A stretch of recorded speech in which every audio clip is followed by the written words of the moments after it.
Titus Andronicus, Act 2, Scene 3. Now we're getting into, this as a Shakespeare, not simply a tragedy, but like a revenge tragedy, which Hamlet was too. There's really nonstop action in this play, and we see things really get going here with the synopsis.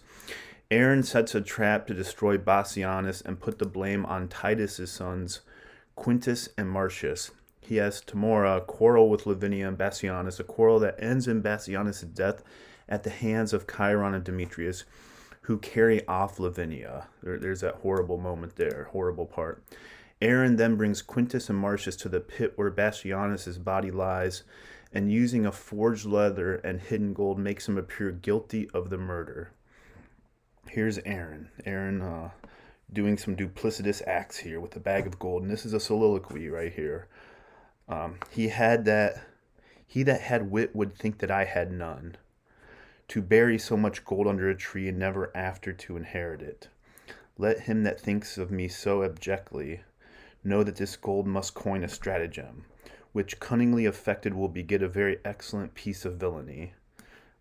He's burying the gold and is going to frame, right? And so repose sweet gold for their unrest that have their alms out of the empress's chest, and he hides the gold.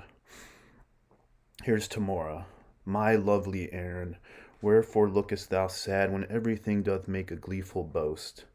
The birds chomp melody on every bush, the snake lies rolled in the cheerful sun, the green leaves quiver with the cooling wind and make a checkered shadow on the ground.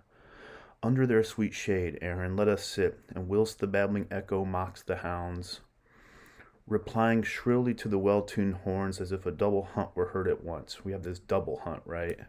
Where they're plotting. There's the actual hunt with Titus and Saturninus, and Timora and Aaron are plotting. Let us sit down and mark their yellowing noise, and after conflict such as was supposed, the wandering prince and Dido once enjoyed, when with a happy storm they were surprised and curtained with a counsel-keeping cave, we may each breathe in the other's arms. This is their love for each other, right? Our pastimes done, possess golden slumber, while hounds and horns and sweet melodious birds be unto, as is a nurse's song, of lullaby to bring her babe asleep. Aaron, Madam, though Venus govern your desires, your Venus, your love goddess, right? Saturn is dominator. I want death and destruction. Saturn is dominator over mine. What signifies my deadly standing eye? My silence and my cloudy melancholy. There's the melancholy there, right?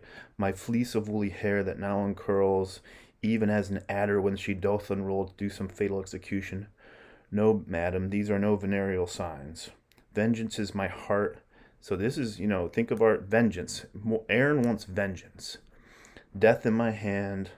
Blood and revenge are hammering in my head. Heart, Timora, the empress of my soul, which never hopes more heaven than rest in thee. This is the day of doom for Bassianus, right? Here's Aaron. His Philomel, that's Lavinia, which is an allusion to the story here. The Philomel was ravished. So the story, my note in the Signet Classic, and this is the one thing the Folger doesn't have that the version I'm looking at has, all these little notes at the bottom, which are really, really helpful. This is an allusion. Philomel was ravished by Tereus, who then cut out her tongue. Later, she communicated her plight by weaving the story into a tapestry. So, what's going to happen to Philomel, and is what's going to happen to Lavinia. He takes out the seest thou, and let her take it up, I pray thee, and give the king this fatal plotted scroll. And now question me no more, we are espied. Here comes a parcel of our hopeful booty, which dreads not yet their lice and destruction. So here come Bassianus and Lavinia here. Oh, my sweet Moor, sweeter to me than life, no more, great empress. Bassianus comes, be cross with him, and I'll go fetch thy sons to back thy quarrels, whatsoever they be. Who have we here? Rome's royal empress, unfurnished of her well-beseeming troop? Or is it Diane, habited, like her who hath abandoned her holy groves to see the general hunting in the forests? And then they're going at it here, right? Bassianus is kind of digging at Timora. What are you doing out here with Aaron? Where Saturninus is your husband, right? Saucy controller of my private steps, Timur has given it to him. Had I the power that some say Dian had, thy temple should be planted presently with horns, as was Actaeon's, and the hounds should drive upon the new transformed limbs, unmannerly intruder as thou art. And Lavinia here kind of quarrels a little bit as well. Under your patience, gentle empress, 'tis thought you have a goodly gift in horning, an unfaithful wife, right? So Lavinia's giving it to her, to Tamora here too, right? You're cheating on your husband. And to be doubted that you're more and you are singled forth to try experiments. Jove, shield your husband from his hounds today. 'Tis pity they should take him for a stag. You're making Saturninus look like a fool. Believe me, queen, doth make your honor of his body's hue detested and abominable. Why are you sequestered from all your train? Bassianus, why are you out here? Why are you out here with Aaron? Right? They're both kind of calling him out. And Lavinia's kind of heaping some more opprobrium on as well. And being intercepted in your sport, great reason that my noble lord be rated for sauciness. I pray you let us hence and let her joy her raven-colored love. I'm gonna tell my brother. I'm telling on you. I'm telling Saturninus. The king, my brother, shall have notice of this. I, for these slips, have made him noted long. Good king, to be so mightily abused. Why I have patience to endure all this. And here comes Chiron and Demetrius. How now, dear sovereign, our gracious mother, why doth your highness look so pale and wan? Have I not reason, think you, to look pale? These two have ticed me. They're kind of, they're being, here's, Timur is putting some blame on Bassianus and Lavinia here. A barren, detested vale, you see it is, the trees of summer, yet forlorn and lean, overcome with moss and baleful mistletoe. Here never shines the sun, here nothing breeds, unless the nightly hour, fatal raven. And when they showed me this abhorred pit, they told me here at dead of the time of night 1,000 fiends, 1,000 hissing snakes, 10,000 swelling toads, as many urchins would make such fearful and confused cry. So she's putting it on Bassianus and Lavinia here. As any mortal body hearing it should straight fall mad, or else die suddenly. No sooner had they told this hellish tale, but straight they told me they would bind me here. They would bind me here, right? Unto the body of a dismal ewe, and lead me to this miserable death. And then they called me foul adulteress, lascivious, Goth, and all the bitterest terms that ever ear did hear to such effect. And had you not by wondrous fortune come this vengeance on me, had they executed revenge it. Here's revenge again. So Tamora is telling her sons Demetrius and Chiron that Lavinia and Bassianus, lured her here, and we're going to do these things, and they're heaping these foul names on her. This is the witness, thy and thy son. He stabs Chiron and Demetrius. They stab Bassianus. I come, barbarous Tamora, for no name fits thy nature but thy own. Lavinia is freaking out, right? Give me the poignard. You shall know, my boys, your mother's hand shall right your mother's wrong. Stay, madam, here is more belongs to her. First thrash the corn, then after burn the straw. This minion stood upon her chastity, upon her nuptial vow, her loyalty, and with the painted hopes brave your mightiness, and shall she carry this unto her grave? Here, they're talking about Lavinia here, right? And if she do, I were an eunuch. Drag hence her husband to some secret hole. Throw Bassianus in a hole, and make his dead trunk pillow to our lust. And here's what they're going to do. They're going to drag Lavinia off and do horrible things, right? But when you have the honey you desire, let not this wasp outlive us both to sting. I warrant you, madam, we will make that sure. Come, mistress, now perforce you will enjoy that nice preserved honesty of yours. And, they're dragging her off. And here, again, this is a horrible moments here. But we see a trope or a theme that's played, begging and pleading that goes unanswered, right? The beginning, and we'll see this when Tamora was begging for her sons' lives, and Titus had him sacrificed. Here's Lavinia begging Tamora. O Tamora, thou bearest a woman's face. I will not hear her speak. Away with her. Sweet lords, entreat her, hear me but a word. Listen, fair madam, let it be your glory to see her tears. And there's tears again, right? That come up throughout the play. But be your heart to them as unrelenting flint to drops of rain. When did the tiger's young ones teach the dam? Here's Lavinia lamenting, sorrow, right? Just abject sorrow and pleading and begging. Oh, do not learn her wrath. She taught it thee. The milk thou suckest from her did turn to marble. Even at thy teat thou hadst the tyranny. Yet every mother breeds her sons alike. Do thou entreat her show a woman's pity? What, wouldst thou have proved myself a bastard? 'Tis true, the raven doth not hatch a lark. Yet have I heard, or could I find it now, the lion, moved with pity, did endure to have his princely paws pared all away. Some say that ravens foster forlorn children, the whilst their own birds famish in their nests. O be to me, though thy hard heart say no, nothing so kind, but something pitiful. Have pity on me, right? Have pity on me. I know not what it means. I know not what, away with her. Oh, let me teach thee, for my father's sake, that gave thee life, when well he might have slain thee. Be not obdurate, open thy deaf ears. And this is, Lavinia, though, this is kind of, my father gave you life, right? Right? Like, he could have killed you too. So Lavinia is not only, she's not really taking into account that Titus slayed Tamora's sons. Uh, and that kind of pisses, not that any, obviously this is horrendous what Lavinia is going through, but that even angers Tamora more. Like, really?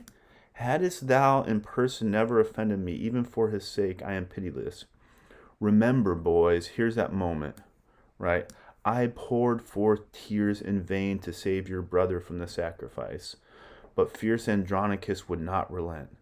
It almost seems like if Titus would have spared her sons, none of this stuff would have ever happened, right? So this is the moral, the bloodletting, the vengeance upon vengeance upon vengeance here.